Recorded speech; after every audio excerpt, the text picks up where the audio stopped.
तमाम खबरें दिखाएंगे आपको। देश दुनिया की, राजनीति की, खेल की, क्राइम और अपराध की सभी छोटी बड़ी खबरें।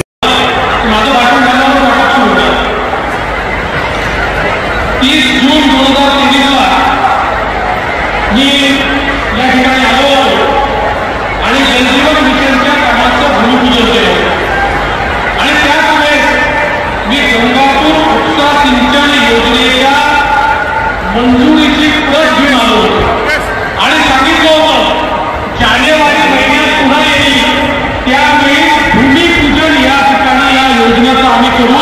आणि मला आनंद आहे की आपण ही भूमिपूजनाचं काम आज खरं म्हणजे या ठिकाणी सुरू केलेलं आहे।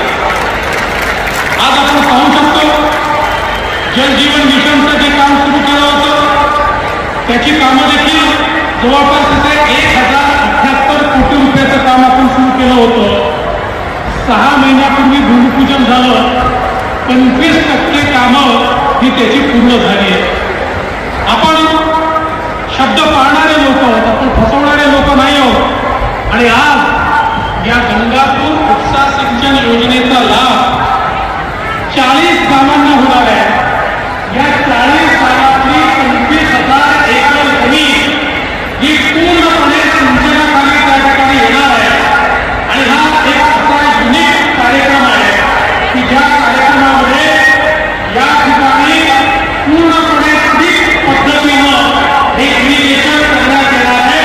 म्हणजे शेतकऱ्याला ठिबक सिंचनातून थेट त्याच्या बांधापर्यंत पाणी पोहोचवणारी एकमेव योजना म्हणजे प्रशांत पंप यांनी सिंचनातून थेट त्याच्या बांधापर्यंत पाणी पोहोचवणारी एकमेव योजना म्हणजे प्रशांत पंप।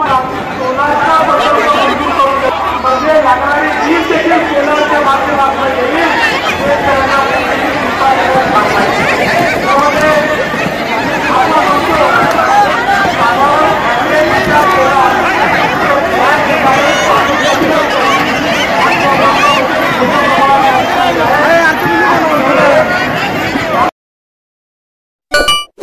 इस वीडियो को लाइक करें, हमारे चैनल को सब्सक्राइब कर बेल आइकन जरूर प्रेस करें।